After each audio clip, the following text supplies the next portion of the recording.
Tawaona watakatifu manabii wote hata mitume nchio nitawaona tutakaa na Mungu wetu njia mapesi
kubera ko tugiye kumva ijambo ry'Imana. We're about to talk about the word of God.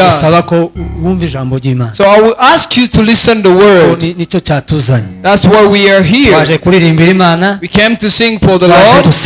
Came to pray. Came to thank the Lord. And as well to listen to the word of God.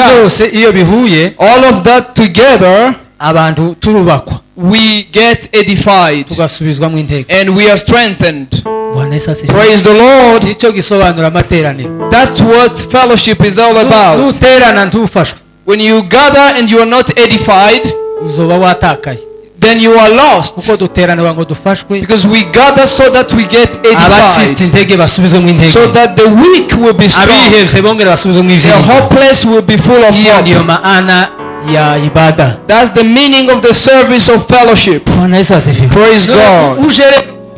So when you come and you are not edified, so you just went back as you came. And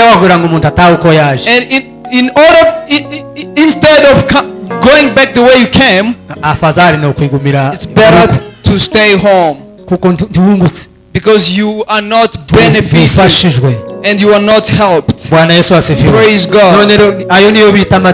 That's what we call fellowship. Praise God. The first thing we want to thank the Lord for giving us the time in this week in order for us to gather. So we thank the Lord. So I will ask you what I'll be preaching, because it's all about the year. What about this year? What is it about? Praise God.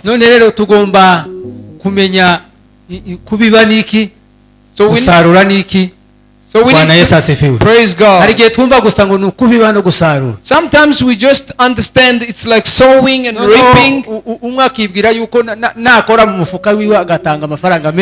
So we think if we touch in our pocket and we give away a lot of money, and he thinks he has sown.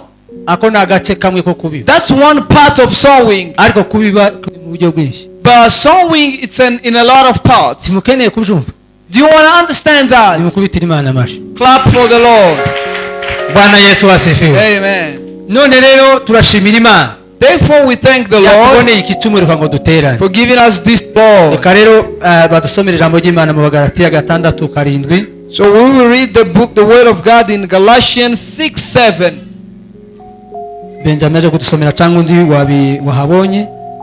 Somebody can read Galatians 6:7. Ijana 26 muri Zaburi. Somebody else will read in the book of Psalms 126 verse 5. Dusomere mu izina rya Yesu. Ntimuyobe, Imana ntinegurizwa izuru, kuko ibyo umuntu abiba ari byo azasarura. Ubiba umubiri we, ubibira mu mubiri we, soma neza, ubibira umubiri we, muri uwo mubiri azasaruramo kubora, ariko ubibira umwuka, muri uwo mwuka azasaruramo ubugingo buhoraho. Komeza no kwicenda.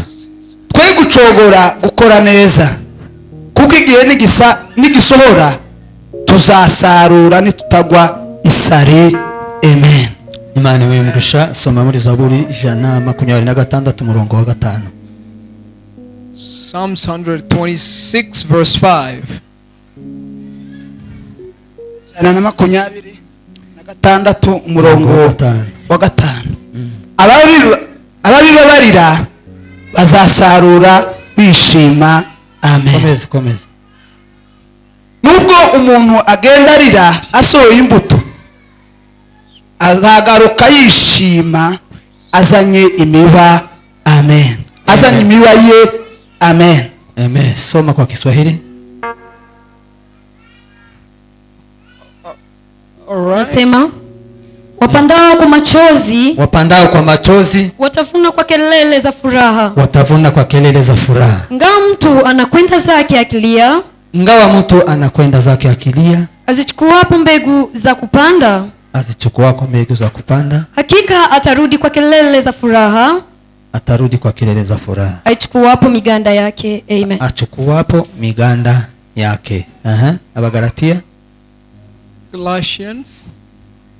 Galatia 6:7 inasema, msindanganyike, Mungu hadhihakiwi, kwa kuwa chochote apandacho mtu ndicho atakachokivuna. Amen. Amen. Bwana Yesu asifiwe. Amen. Hallelujah. Praise God. Nkuko narimbivuze yuko uyu mwaka ari umwaka kubiba no gusarura. Just as I have said, this year it's a year of sowing and reaping. Ana magambo atwerekeza muri uyu mwaka wose. These are the word that guiding us into the whole year. Avuga hejuru yo gusarura. Talking about reaping, kubiba no gusarura. Sowing and reaping. Yani mutwe w'ijambo tuganira none. So the head of our topics today, turavuga ngo ubuzima ni ukubiba no gusarura. Life is all about sowing and reaping. Ubuzima ni ukubiba no gusarura. Life is about sowing and reaping. Bwana Yesu asifiwe. Praise God. Rero niba twumva yuko ubuzima ari ukubiba no gusarura. So if we understand that life is sowing and reaping, kandi ni ukuvuga ngo ubwo buzima bw'umuntu ni ubuzima bw'umuntu. And that's the life of a person. Kubiba no gusarura. It's sowing and reaping. Bwana Yesu asifiwe. Praise God. Bivuga ngo ni itegeko ry'Imana. Saying that it's a command from God. Ni itegeko ry'ubuzima. It's a command of life. Kubiba no gusarura ni itegeko ry'ubuzima. Sowing and reaping, it's a command of life. Bwana Yesu asifiwe. Praise God.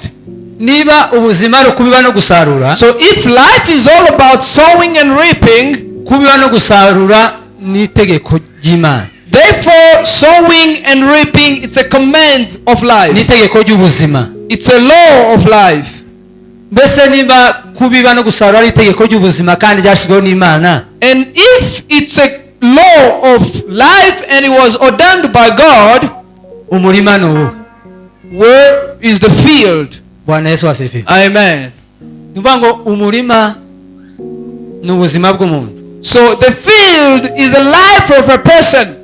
Muri iri tegeko ry'ubuzima, so in this law of life, ryo kubiba no gusarura, of sowing and reaping, ubuzima bwawe bugereranywa n'umurima. Your life is compared to a field, cyangwa se jardin, or a garden. Umwandike ndaza kubaza ibintu nkabingana. So you might write down, because I'm going to be asking you some questions. Ubuzima bugereranywa n'iki? So life is compared, bugereranywa n'umurima, to a field, bukagereranywa na jardin, nimba ari cyo kimwe, or a garden. Bwana Yesu asifiwe. Praise the Lord. Hallelujah. Amen. Niba rero ubuzima, and therefore if life ari uko buteye, it's how it is, ni ukuvuga ngo umunsi ku wundi, day after day, uko bwije niko bukeye, night and day, ugenda ubiba. You have to sow. iyo ubyutse urabiba, So when you wake up, you sow. iyo ugenda ukaza urabiba, When you go to work, you sow. iyo uri iwawe mu rugo urabiba, When you are at home, you plant. iyo uri hano mu seeds. itorero urabiba, And when you're here, you sow. kandi wobiba ubizi, And so you can sow with knowledge, ubizi when knowing, cyangwa se utabizi. when not knowing as well. ariko ubuzima ni ukubiba no But gusarura. life is all about sowing and reaping. Bwana Yesu Praise asifiwe. God. Haleluya. Amen. ubuzima ni ukubiba no gusarura, So life is sowing and reaping. kandi ubwo buzima bwawe And that kind of life of niwo yours, murima ubibamo. it's your field that you plant plantation in.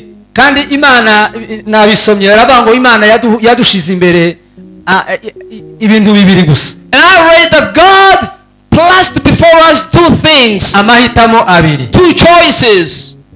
Bwana Yesu asifiwe. Praise God. amahitamo ya mbere The first kind of choice, ni ukubibira mu mubiri wawe, it's sowing in the flesh or in the body, cyangwa se kubiba unezeza kamere yawe. or sowing pleasing the flesh. amahitamo ya kabiri The second kind of choice, ni ukubiba ubibira mu mwuka, it's sowing in the spirit, yani unezeza Imana, pleasing the Lord, ukora ubushake bw'Imana. doing the will of God. Bwana Yesu asifiwe. Praise God. Haleluya. Amen. ubwo rero niba ubuzima cyangwa se ubuzima bwawe bugereranywa n'umurima, So therefore, if your life is compared to a field, kandi ubuzima ni buri munsi, and life it's an everyday hari activity. umuririmbyi umwe waririmbye aravuga ngo maisha katika dunia Certain singers sang and say, life in the world, ni kama kupanda it's like sowing na kuvuna. and reaping. Amen. Praise God. Bwana Yesu asifiwe. Amen. Yani ubuzima bwo muri iyi si So life in this world, kama kupanda na kuvuna. it's like sowing and reaping. Bwana Yesu asifiwe. Praise God. kandi umunsi ku wundi And day after day, ni kugira icyo ubiba. that you have something to sow. Mbese tubiba ryari? When do we sow? Amen. Praise God. tubiba mu byo tuvuga. We sow in what we talk. Bwana Yesu asifiwe. Amen. Haleluya. Praise God. bavuze yuko amahitamo dufite n'aya ni abiri gusa, amahitamo abiri. We said that we have two kinds of choices. kuba wabibira mu mubiri ukanezeza kamere y'umubiri, Either you sow in the body and you please the flesh, kuba wabibira mu mwuka ukanezeza Imana, or in the spirit and you please God, cyangwa se ugakora ubushake or bw'Imana. you do the will of God. hariho kunezeza Imana, There is pleasing God hakaba no kunezeza kamere yawe, and also pleasing your body. ariko kubibira mu mubiri. That's what we call sowing in the flesh. Bwana Yesu asifiwe. Praise God. kandi narasomye nsanga umubiri si ikintu kimwe. And I read and I found that the body is not something bad. arabo twabivuganye nabo muri serire, There are people we talked about in usanga iyo the bavuze umubiri we found that when we talk about the body, baba bavuze mind, ibitekerezo, we're talking about the mind, bakavuga amahitamo, the will, bakavuga kandi amahitamo n'amarangamutima. and the emotions. Bwana Yesu asifiwe. Praise God. uwo niwo mubiri. That's the body. umubiri ni iki? So what is the body? ni amarangamutima, So it's the emotions, ni amahitamo, it's will ni ibitekerezo. and mind. mbega tubiba ryari? When do we sow? tubiba mu bitekerezo, So we sow in our minds tukabiba mu and marangamutima. we sow in our emotions. Bwana Yesu asifiwe. Praise God. Haleluya. Amen. ibyo nibyo tubibiramo. That's what we sow in. bivuga ngo iyo utekereje nabi muri wewe, Meaning when you think in the wrong way, ubiza imbuto muri wewe, you have planted a seed in you, kandi utegereza kuzasarura. of which you will wait to reap one time. niyo twasomye ijambo ry'Imana That's what we read the word of God, iravuga ngo ntimuyobe, and he said, don't be deceived. Imana ntinegurizwa izuba. God is not mocked. bivuga ngo Imana ntizibeshwa. Meaning you cannot lie to God. ibyo umuntu abiba nibyo What azasarura. a person sows, that's what he will reap. Bwana Yesu Praise asifiwe. God. ubibira mu mubiri we, So if you sow in your flesh, muri uwo mubiri in that body, azasarura ku you buntu. will reap there. ariko ubibira mu mwuka, But if you sow in the spirit, ngo muri uwo mwuka in that spirit, azasarura ubugingo bw'iteka you ryose. will reap eternal life. Bwana Yesu asifiwe. Amen. ibi ni ubuzima busanzwe tubayemo. So this everyday garden, tiwaja kubiba ibigori, you cannot sow maize or corn nimara ngo witegure kuzasarura ibishimbo and wait to harvest beans. icyo ubiba nicyo So uzasarura. what you sow is what you gotta reap. kandi wabibye he? And where did you sow? wabibye mu bitekerezo You byawe, sow in your mind, wabibye mu marangamutima in yawe. your emotions. Bwana Yesu Praise asifiwe. the Lord. Haleluya. Amen. Ibyo nibyo tugenda tubiba umunsi ku wundi. That's what we sow day after day. Bwana Yesu asifiwe. Amen. niba rero ubuzima ari ukubiba no gusarura, And so if life is all about sowing and reaping, biradusaba kuba maso, it requires us to be watchful. kuko iri jambo Because this word, ni nko gukangura abantu, it's like waking people up ubabwira ngo timwibeshe, and telling, don't be deceived. timuyobe, Don't go astray. mureke kubeshana. Don't lie to each ibyo other. umuntu ahaye akora What a person does, azabisarura. that he will reap. Bwana Yesu asifiwe. Praise the Lord. Haleluya. Amen. niba uri ubiba imbuto nziza muri wewe, So if you're sowing a very good seed, uzasarura imbuto nziza. you will reap a good seed. Amen. Amen. niba ubiba urwango muri wewe, If you sow hatred, uzarusarura you will reap hatred. kandi uzasarura rwinshi. And you will reap even much more. kubera ko uzasarura rwinshi, Why will you reap more?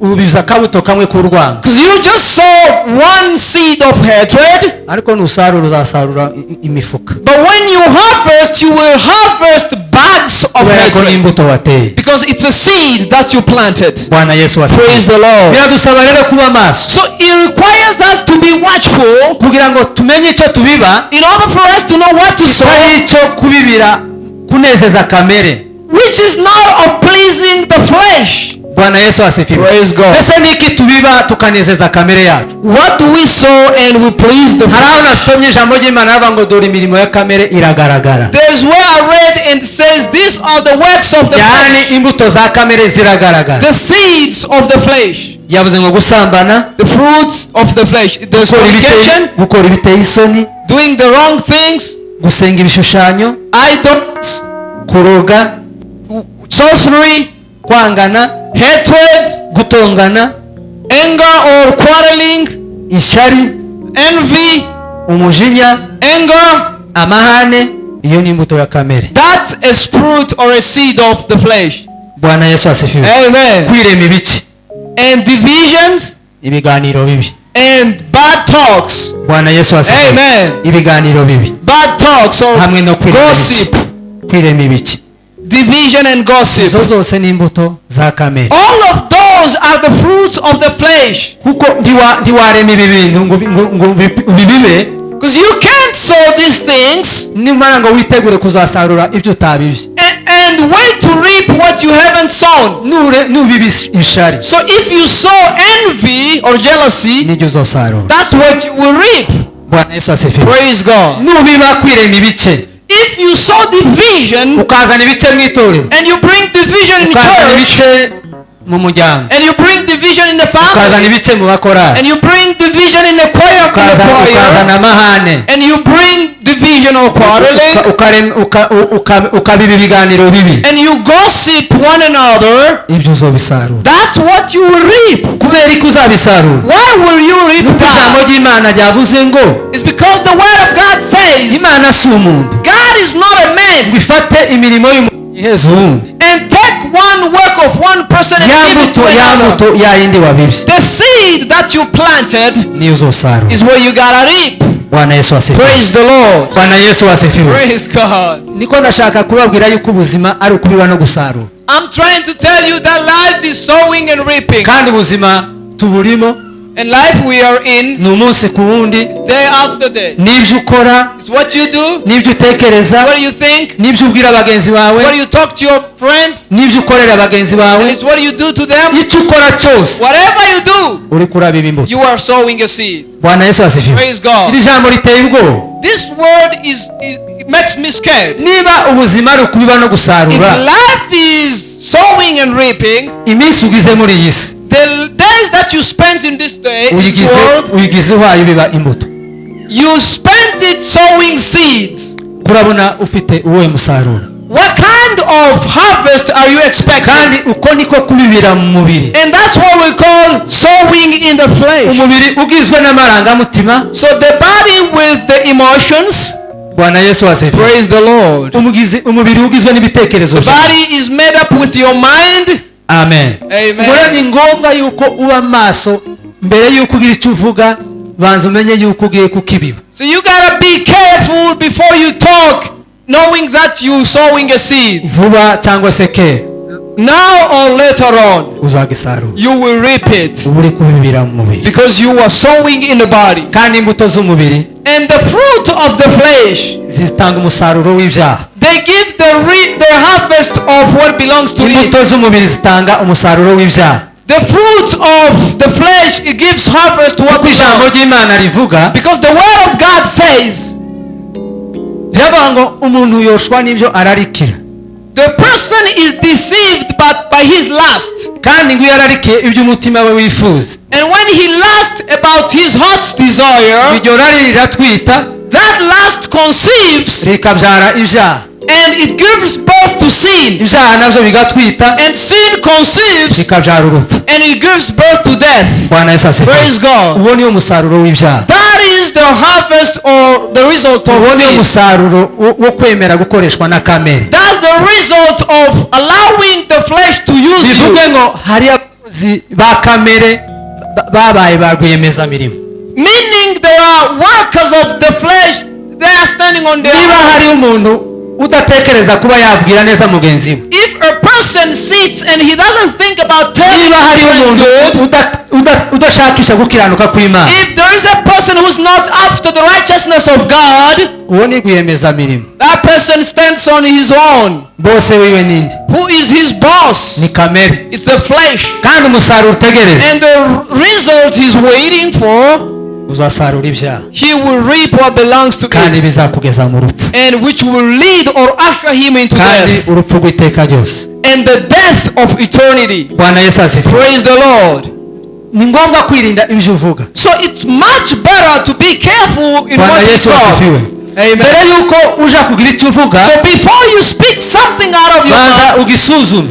Just check it first. Habe n'ibitekerezo. And even your mind. Niba buriho hatekerezo. Even when a thought is coming in your mind, ugitindeho kuko nimba tugiye kubi. Think about it because it's a seed you're about to plant.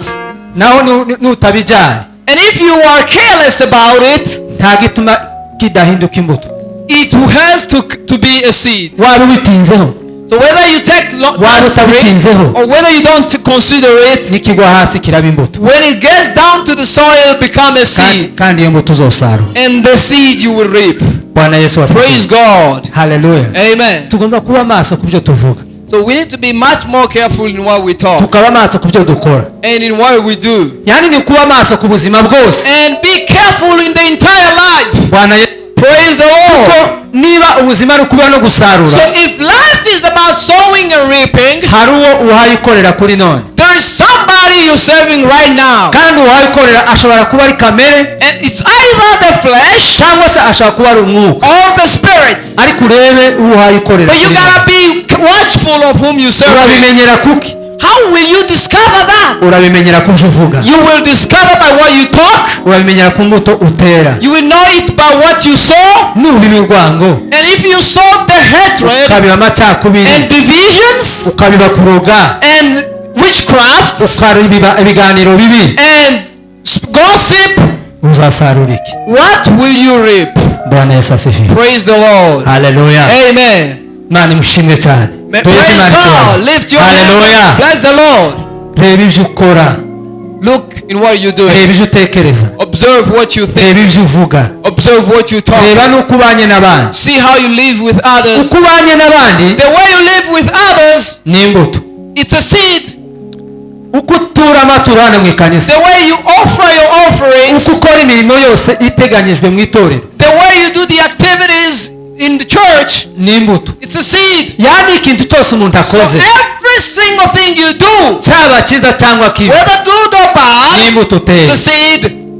Ni imbuto uteye. It's a seed. Kandi uzosarura. And that you will harvest. Bwana Yesu asifiwe. Praise God. Hallelujah. Amen. Hari muri ibyo mwaririmbye. certain singer sang and said, and he said, watch your tongue, watch your words. So tongue has blessings and it has curses. Amen. Amen. Why? Because it's a seed you're planting. So just check your life, how you're living. Because your life, it's a field. And what you talk, and what you do, and how you live, it's a seed. So look at the seed that you plant day after day. Praise God. The word of God says, and he said, be so much careful on how you talk. Be careful on what you talk. Be careful on what you do. Be careful on how you live. So that you will live not like fools. Redeem the time. For what the person will sow, he will reap. Praise God. Apandaye katika mwili atavuna uharibi. Tukitumikia Mwokozi tutapata zawabu mbinguni. Fanya kuishi nako katika maneno yako. Bwana Yesu asifiwe. Reba ibyo uvuga. Look what you say. Look how you live. Look what you do. If you're not just pleasing the flesh. So God wants us dead in the flesh. And flesh, it's a full person. So a dog being dead to the flesh, it means a person is dead on its own. You die on what profits you. And Apostle Paul said, me dying on the flesh, my gain I turn it to be of nothing. What was a gain for me? Because the word of God said we are allowed of everything, but all things are not beneficial. So the way you talk, because you were given the mouth, look at that seed that is proceeding out of your mouth. Because you even allowed to think, because you got a head and you have a mind, but not everything that you think will give you good results. So what should we do as Christians is to be watchful and careful by the seed we sow. Praise God. If we're not careful about the kind of seed we sow, you will be sad by the result or harvest you will get. You will be shocked by the harvest of what you've been doing. So you can't tell me like you will fornicate the whole day, and then when you get HIV and ask yourself, what is happening with me? That's the result of what you did. Praise God. And get drunk day after day, and they will beat you and they will, and then you get sad about the result. That's the seed planted. Praise God. So it means the result, the harvest is the result of what we do. So after everything we do, whether good or bad, there is consequences. Praise God. Amen. Amen. So if you sow in the flesh, praise God. So sowing also in the spirit is pleasing the Lord, doing the will of God. And I'm going to tell you about a number of things about the person who saw in the spirit. Galatians 5:13. Ni ukuvuga ngo ikintu cya mbere kiranga umuntu ukorera mu mwuka cyangwa se ubibira mu mwuka. So the first things that demonstrate the person who saw in the spirit, araba ngo turakorerana mu rukundo. So it says we serve each other in love. Bisobanura ngo dukunda abagenzi bacu nkuko twikunda. Meaning we love our brothers just as we love ourselves. Imana ari urukundo. Because God is love. Bwana Yesu asifiwe. Amen. Amen. Praise God. Niba ubibira mu mwuka, so if you saw in the spirit, ugomba kurangwa n'urukundo. So love has to be your sign of post. Tugakorerana, yani tunachukuliana mizigo. And so you take other people's burden. Turafashanya. And you help each other. Turababarana, umuntu yababara ukumva nawe wababaye. And you got sad because somebody else is sad. Ariko abakristo banone ntawe ukijari n'undi. But in our days we don't care any longer for others. Kandi bose ngo bafite inzira yo kuja mu bwami bw'Imana. And we all having the direction leading to the eternal life. Niba tutarangwa n'urukundo. So if love is not our characteristics, Bwana Yesu asifiwe. Praise God. Ntabwo turimo turibibira mu mwuka. We're not planting in the spirit. Kuko Imana ni urukundo. Because God is love. Bwana Yesu asifiwe. Amen. Turababarana. So we carry each one's load. Tunachukuliana mizigo. We carry each one's load. Turangwa n'urukundo. And love is our identification. Not division. Bwana Yesu asifiwe. Amen. Hallelujah. Amen. Icyo ni kintu cya mbere kigaragaza umuntu ubibira mu mwuka. So that's number one, showing the person who sows in the spirit. Ikindi cya kabiri, number two, ni ukwigisha. Is teaching. Cyangwa se ni ukugarura. Or reproving. Correcting. Kugarura abantu bagiye baja mu jaha. Bringing people back who were lost in sin. Hari abantu bataye Imana. There are people who left God. Hari abantu bibagiwe Imana. There are people who forget God. Ni kuvuga ngo ikituranga twebwe abakorera mu mwuka. So what shows we who walk in the spirit, cyangwa se babibira mu mwuka, or who sows in the spirit, dufata intambwe yo kubigisha. So we take a step to teach them. Dutara intambwe yo kubagarura. So we take a step to bring them back. Kugira ngo bagaruke mu gakiza. In order for them to come back in salvation. Bwana Yesu asifiwe. Praise God. Kandi cyo gihe uba ufite urukundo. In that way you have love. Uba ufite umutima w'ubugwaneza. You have the heart of kindness. Wo kubabara abantu babarimbuka baja mu caring, sad about people who are perishing. Kuko Imana ari urukundo. Because God is love. Bwana Yesu asifiwe. Praise God. Bwana Yesu asifiwe. Amen. Bivuga ngo twikorerana imitwaro. It means we carry one another's burden. Kandi iyo twikorerana imitwaro, and when we carry each other's burden, ni mu rukundo, it's in love, ni mu kugira neza, it's in well doing, ni mu byishimo, it's in rejoicing, mu ngeso nziza, it's in good conduct, gukiranuka, and it's in righteousness, mahoro, and in peace, kwihangana, and in patience, no kugwa neza. Amen.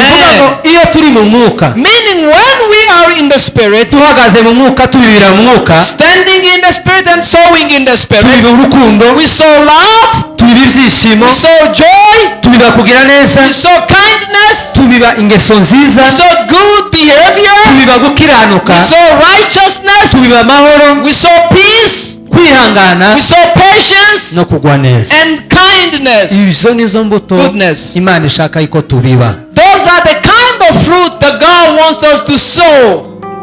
Bwana Yesu asifiwe. Amen. Izo nizo mbuto Imana ishaka biba. Those are the kind of seeds that God wants us to sow. Ko tubiba urukundo. God wants us to sow love. Kugira ngo tuzasarure urukundo. In order for us to harvest love back. Kubera ko icyo umuntu abiba. Because what you sow is what you will reap. Bwana Yesu asifiwe. Praise God. Hallelujah. Amen. Twasomye ijambo ry'Imana. We read the word of God. Biravuga ngo ababibabarira. And it says they who sow in tears bazasarura bishimye. They will reap in joy. Bwana Yesu asifiwe. Amen. Kandi ngo nubwo umuntu agenda arira asohoye imbuto yiwe. Just as a person cries when he takes out his seed, wazagaruka yishimye azanye umusaruro. He will come back rejoicing with the harvest. Mbese tubiba turira gute? How do we sow when crying? Bwana Yesu asifiwe. Amen. Ntabwo dukora imirimo y'Imana. We don't do the works of God. Uko biradusaba gupfa. Because it requires us dying. kandi gupfa kuri kamere And dying in the flesh. kandi gupfa birababaza And dying, it's painful. gupfa birababaza Dying is painful. ntabwo gupfa unezerewe. You can't die while rejoicing. Amen. Amen. ni ukuvuga ngo umunsi ku wundi So day after day, tugenda dupfa. we die. upfa ku busambanyi, We die on upfa ku burozi, sorcery, upfa ku biganiro bibi, gossip, upfa ku kwiba, stealing, upfa ku gutukana. and insulting. Bwana Yesu asifiwe. Amen. Haleluya. Hallelujah. iyo ni imbuto tugenda tubiba So that's a seed we sow, kandi tubiba tugenda turira. and of which we sow while crying. ariko ijambo ry'Imana ryavuze ngo ababiba barira bazasarura bishimye. But the word of God said, they which sow in tears will reap in kandi joy. nubwo umuntu asohora imbuto agenda arira, Just as the person takes a seed crying, azasarura yishimye. he will reap rejoicing. Bwana Yesu asifiwe. Praise the Lord. ndaba ni urugero rufatika kandi twese tuzi. I'm going to give you a typical example of which all of us know. kuva kera twagaga tubona abasaza abakecuru We used to see our grandmother and our grandfathers, iyo baba bafite gahunda yo kuza ahinga, when like they are getting ready to get a field ready, barasarura ibyo bari bafite, they will harvest what they barangiza got, bagatoranya niba ari ibishyimbo, and they will pick the seed, bakavuga ngo iki gishyimbo ni cyiza, and they say this beans is good, nta mungu ikirimo, there is no insect inside, gikwiriye kuba imbuto, so this one has to be a seed, akakibika, and they will put it aside, agatora ibigori byiza, and they will get corns together, akareba niba nta mungu irimo, and they will see if there is no insect yarangiza in, agafata akabika, and then they will put it aside, ibi ngibi ikaba imbuto. and this will be a seed. Bwana Yesu asifiwe. Praise God. nicyo kimwe n'ubuzima turimo. So that's the same with the life we live mu in. buzima bwo kubiba no gusarura, The life of sowing and reaping, si buri kintu cyose ngo ni imbuto. not everything is a seed. Bwana Yesu asifiwe. Amen. muri ubu buzima bwo kubiba no gusarura, In the life of sowing and reaping, si buri kintu cyose utoratoye gusa ngo uragagariye ngo uzogenda ngo uzohinga, not everything is a good seed cyangwa ngo bigihindure imbuto. or make it a seed. imbuto iratoranywa. A seed is selected. cyo kimwe n'uko waje kubwira umuntu ukabanza ugatoranya amagambo mubwira, It's as if you can talk with somebody and kubera you ko select the words ririya first. jambo ugiye kumubwira Because the word you want to talk, ni imbuto. it's a seed.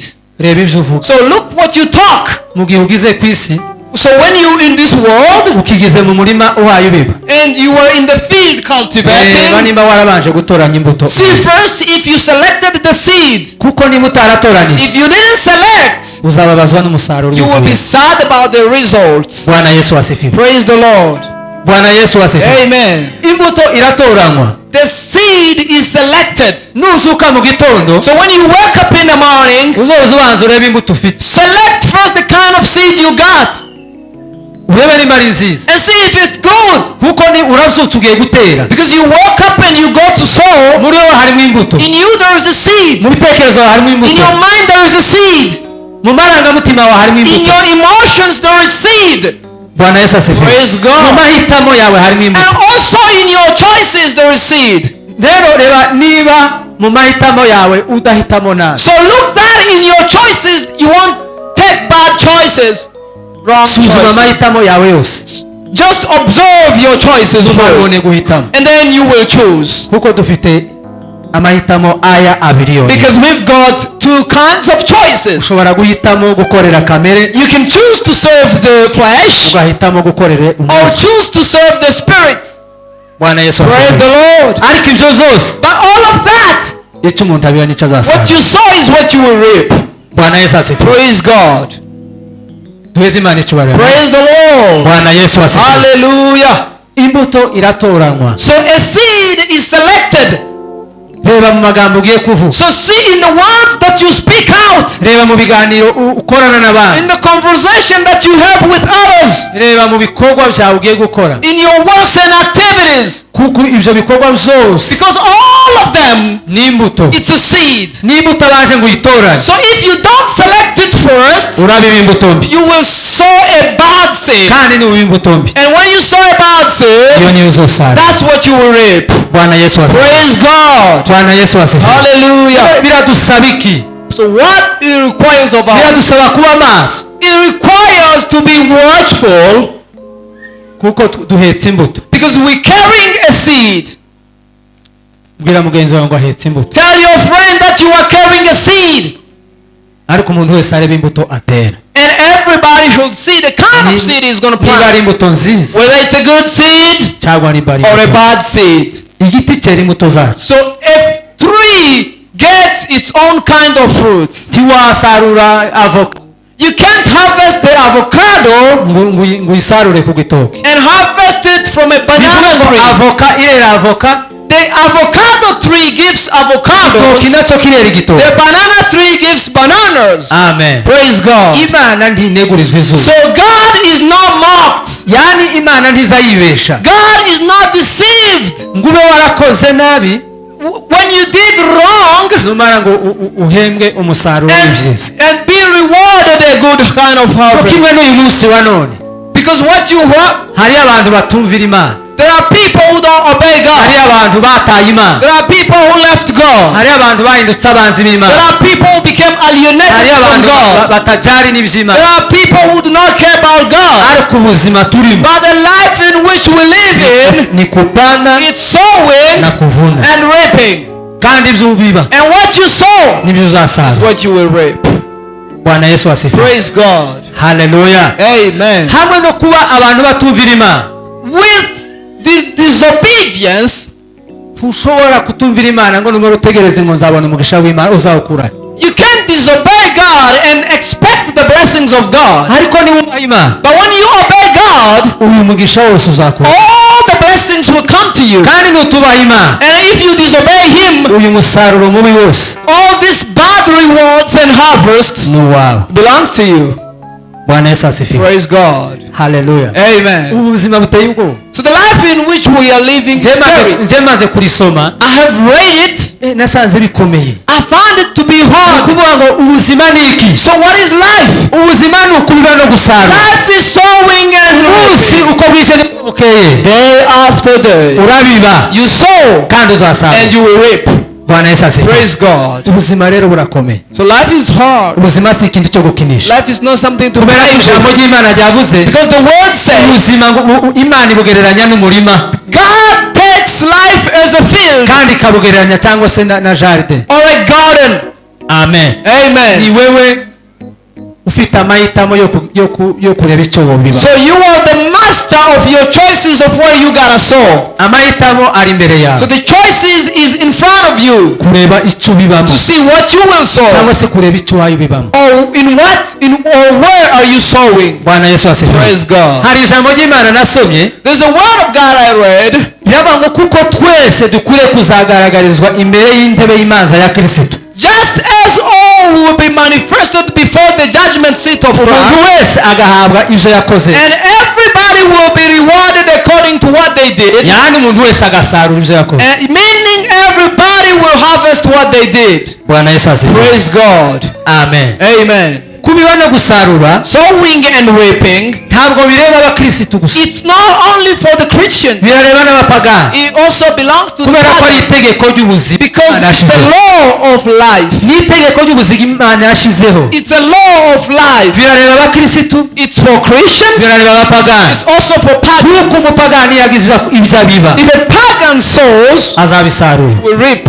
Umukristo yagize ibyo akora A Christian, if he does something, he azabisarura. will reap as Kubera well. iki? Kubera iki?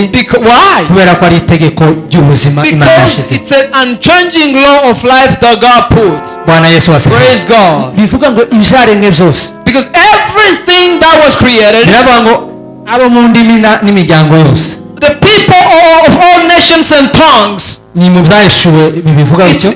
it's in Revelation Bivuga ngo mbona isi isha, about the new world, ijuru risha, the new heavens, kuko ibya mbere byari bitambutse, because the old things has passed kandi away, ibyaremwe byose and everything that was created bihagaze imbere y'intebe y'imanza ya standing Kristo. before the judgment seat of Christ. kugira ngo bifate umusaruro, in order for them to receive its reward, kugira ngo bifate umusaruro, in order for them to be rewarded. ntaho ushobora kuzakwepera umusaruro. No way you will escape that. Bwana Yesu asifiwe. Praise God. ntaho ushobora gukwepera umusaruro w'ibyo ukora. You can't escape the reward of what you do. ibyo wakoze byose, So what you did, biri imbere yawe, it's in front of you. uzabisarura. You will reap it. ba warakoze neza Whether you did good cyangwa se warakoze or nabi, you did wrong, uzabisarura. you will reap it. Bwana Yesu asifiwe. Praise God. Haleluya. Hallelujah. Bwana Yesu asifiwe. Praise the Lord. tube maso, Let's be watchful turebe ibyo tuvuga, and see what we see on turebe the uko top tubayeho, and how we live turebe uko tubanye n'abandi, and how we live with turebe uko others tubayeho mu itorero. and see how we live in the church. kubiba no gusarura Sowing and reaping, ntibiri mu gutanga amafaranga y'icyacumi gusa, it's not only about tithing, ntibiri mu gutanga amafaranga yo kubaka itorero it's gusa, not about only about construction project. ntibiri mu musanzu dutanga umunsi ku wundi, It's not about daily finances resources. ahubwo ibyo byose biri mu musaruro tuzabona. All of that is included in the rewards we will get. Bwana Yesu asifiwe. Praise God. utikora ngo uzane umutungo wawe wose, Don't think don't do like bringing all your worth ariko udakiranukira Imana, without being righteous to God. numara ngo wibwire ngo hari icyo uzobona mu bwami bw'Imana, And think that you will benefit in the kingdom of God. ntacyo ushobora kuzabona. You can't get nothing. Bwana Yesu Absolutely asifiwe. nothing. Praise God. Amen. Praise God. kuko Imana ntinegurizwa izuba, Because God is not mocked, cyangwa se Imana ntiyibeshya or God deceive himself, ngo uzane ubutunzi bwawe bwose or so that you can bring all your treasures ubushyire mu itorero, and give it to the church. ariko utabaye nk'uko Imana ishaka, But when you live a life that does not please God wibwire yuko uzagura umusaruro, and think that you will be rewarded, kuwugura, or think that you will buy the reward or the harvest. Bwana Yesu asifiwe. Yeah.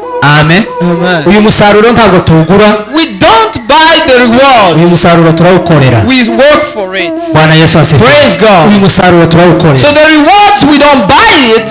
Bwana Yesu asifiwe. Amen. Amen. We work for it. ibyo umuntu akora, ibyo umuntu abiba, nibyo azasarura. So what we do, that's what we will reap. Bwana Yesu asifiwe. Praise God. tugiye gusoza, We're about to conclude. ariko nkubaza ngo But I'll be asking you first, niyo mbuto ugize iminsi ubiba, what kind of seed have you been planting? kuko ntabwo dutangira kubiba none, Because we don't stop planting today. twarabibye. We planted. wabibye iki? What have you planted? cyangwa uyu munsi wa none kurabibye Or iki? what are you planting? ushobora kwitegereza mu mbuto wabibye, You may observe in the kinds of seeds you planted. ugasanga nta mbuto n'imwe nziza wigeze And ubiba. maybe you find that there is no good seed in it. ubu turacyafite amahirwe yo gutangira kubiba. You still have the opportunity to sow. Bwana Yesu asifiwe. Praise God. kubera ko umuririmbyi yaririmbye Because the singer sang, aravuga ngo Yesu ntahwema gukiza abantu, and he said, Jesus does not cease to heal people. ngo ntimugasubire mu ngeso mbi, Don't go back in the old fashion. tuzabana nawe mu ijuru, Because we will live with him in heaven, ariko araduhamagara. and he's calling on us. Bwana Yesu asifiwe. Praise God. reba umusaruro, Look on the kind of reba imbuto, reba imbuto, the seed, reba imbuto the seed wabibye, you planted. reba iyo wabiba none And look what you're planting today, n'umusaruro utegereje, and the reward that you're waiting, utazaja kwicuza so that you will never regret iyo aja kubimenya, and say, oh, if I knew, iyo aja kumenya yuko ubuzima ari ukubiba no gusarura. I knew that life is all about sowing and reaping, banabuze imbuto nziza, I could have sown a good seed. ariko uyu munsi wa none urabimenye. But today you know. umenye iki? What do you know? umenye yuko maisha ni kupanda na kuvuna. You know that life is all about sowing and reaping. Bwana Yesu asifiwe. Praise God. uyu munsi wa none wohindura, Today you can change ugatangira kubiba imbuto nziza, and you take a step to sow a good seed. ugatangira kubana n'abandi neza, And you take a step to live with others in a harmony way. ugatangira kugirira abandi neza, And you start doing good unto people. ukareka ibiganiro bibi, And you stop gossiping. ukareka uburozi, And you stop sorcery. ukareka And ubusambanyi, you stop fornication and adultery. ukareka amahane, And you stop quarreling. ukareka kwirema ibice. And you stop divisions. uyu munsi wa none wagirirwa neza n'Imana. Today way God can see you through. kuko amahitamo aracyari imbere yacu. Because your choice is still in front of you. uracyafite amahitamo imbere You yacu. still have the choices in front of you. amahitamo ntabwo yarangiye. The choices are not expired. yego ushobora kuba warabije imbuto mbi. It's possible probably you sowed bad seeds. ariko uyu munsi wa none But today uracyafite you amahitamo. still have a chance. urashobora guhitamo You neza still choose good. ugatangira kuba imbuto And nziza. you sow a good seed. kuko imbuto umuntu abiba Because the seed a person sows, azasarura. that's what you will reap. bwana yesu asifiwe. Praise God. amen. Amen. arizo azasarura. That's what you will reap. kandi And again, ushobora kuba hari abashobora kuba barariye ku musaruro. hari abantu bashobora kuba barariye ku musaruro. some people they already tasted on their rewards. hari n'abandi bawutegereje. And others are still waiting for it. bwana yesu asifiwe. Praise the Lord. amen. Amen. kubera iki? Why? ushobora kuba ubuzima urimo It might be that the life you are in ari ingaruka z'imbuto wateye. is the consequences of the seed you planted. bwana yesu asifiwe. Praise God.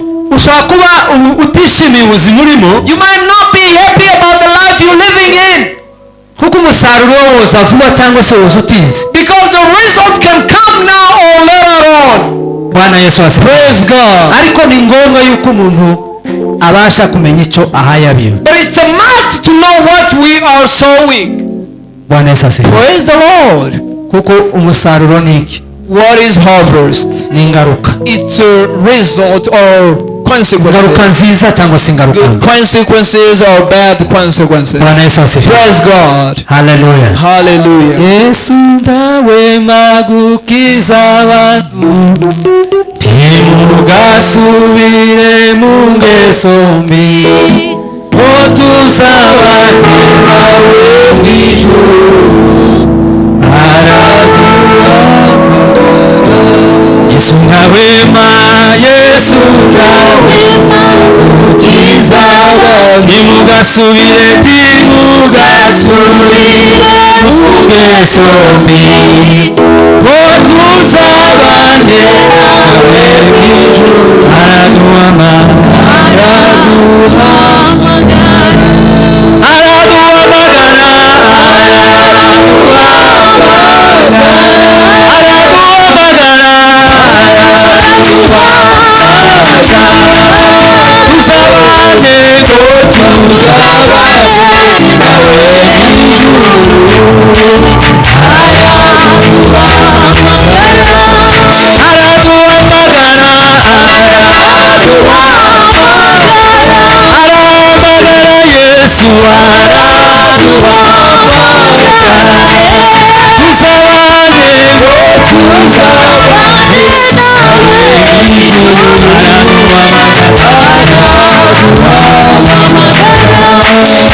Praise Imana icyubahiro. haleluya. Amen. heza imana icyubahiro. Praise the Lord. bwana yesu asifiwe. Amen. yesu ndahwema gukiza abantu God does not cease to heal people kubera yuko tugufite amahitamo imbere yacu. because we still have the chance before us. uhitemo imbuto utera. You can still choose the kind of seed you will sow uze usubira mu mbuto ugiye gutera and select the kind of seed you're gonna sow. mu bitekerezo byawe, Because in your mind, mu mvugo zawe, your talks, mu bikorwa in byawe, your works, mu mahitamo yawe, and in your aho choices, ngaho niho biba. that's where you sow a seed. bwana yesu asifiwe. Praise God. bwana yesu asifiwe. Praise ariko reba icyo uhaye biba. But select first what you sow. kubera iki tugomba kureba ibyo tuhaye tuba? Why should we be careful about what we sow? kubera iki tugomba gusuzuma amagambo tuvuga? Why should we observe the kind kubera of iki word? tugomba kureba uko tubanye n'abandi? Why should we observe how we live with tugomba people? kureba imirimo yacu tuyisuzume Why tuyirebe. should we observe our works? ni ukubera ko umuntu azasarura ibyo yabibye. It's because we will harvest what we have planted. amaso rero utazababazwa n'umusaruro So be watchful so that you will not be sad about the results uvuye mu byo wakoze. in what you have done. biradusaba kongera kwegera imana. It requires us to get closer to God again. niba warabije imbuto mbi. If you have planted a bad seed, usenga Imana uhindure. Pray to God and change. Uyu munsi wa none utangire imbuto nziza. Today start sowing a good seed. Bwana Yesu asifiwe. Praise God. Kandi nawe niba uri kubiba imbuto nziza. And if you sowing a good seed, komeza ubibe imbuto nziza. Keep on sowing a good seed. Yaduhamagaye niyo kwizera. Because the one who called you is faithful. Azaduhembera ibyo twakoze. And he will reward you as you have done. God bless you. Let's all stand up and pray. So what are you going to pray for? Pray to God and say, God, I have planted for a very long time, but I have planted a very bad seed. But today, give me the chance to sow a good seed. Give me the opportunity to sow a good seed. Oh God, give me the power to select a good seed for you, that I can sow for you. Probably you've sown a very bad seed in the family, or you sown it in the kids, or in the world. Wherever you can sow it, whether you sow where you've planted it, or you planted it willingly, or unwillingly, or probably you did it without knowing, and you planted a bad seed. Whatever you did sow, and however you sow it, whether you were distracted, or whether you thought about it, you will reap it. Let us pray. Duciye bugufi uyu munsi wa none turasabira itorero ryawe, turasabira abakuru n'abatoya kugira ngo tumenye imbuto tubiba muri kino gihe, kubera ko ijambo ryawe ryatubwiye ngo ubuzima ni ukubira no gusarura, kandi ubuzima tubugize igihe kirekire.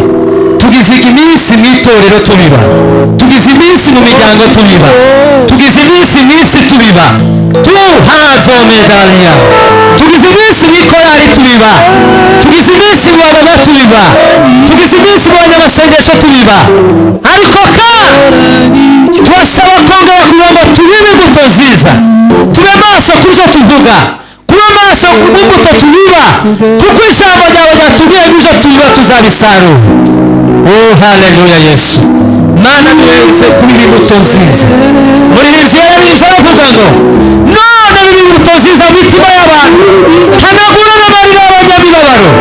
Bibe imbuto nziza mu mitima yacu, iyo tuzabasha gusarura nitugera mu bwami bw'Imana, kuko ijambo ryawe ryatubwiye ngo ivyo umuntu abiba nivyo azasarura. Ubiba mu mubiri wiwe azasarura kubora, kandi ubiba mu mwuka azasarura ubugingo bw'iteka ryose. Haleluya Yesu, haleluya Yesu. Mwami Imana, duciye bugufi dusabira itorero ryawe imbabazi, tubasabira abakuru n'abatoya imbabazi. Yego abantu bagize iminsi babiba, ariko kandi twokongera tukabiba uyu munsi, twongera tukabiba neza, twongera tugatekereza neza, twongera tukabiba amarangamutima yacu neza, mu mivugiro yacu tukabiba imbuto nziza, kubana n'abandi tukabana neza. Mu izina rya Yesu, ibyo bose biva kuri Satani yinjiye mu bantu akababuza inzira y'ubwami bw'Imana, akabereka yuko umunsi umwe nazo bateze kuzasarura, ariko ijambo ryatubwiye ngo umunsi umwe umuntu wese azasarura icyo yakoze. Duciye bugufi Imana ngicoro kibi cyawe, duciye bugufi ngicoro kibi cyawe muri uyu mwaka wo kubura no gusarura. Reka umuntu wese amenye icyo abiba, reka umuntu wese amenye imbuto atera. Tubisanze tuze kandi duciye bugufi mu izina rya Yesu. Amen. Amen. Kinga aho ngaho.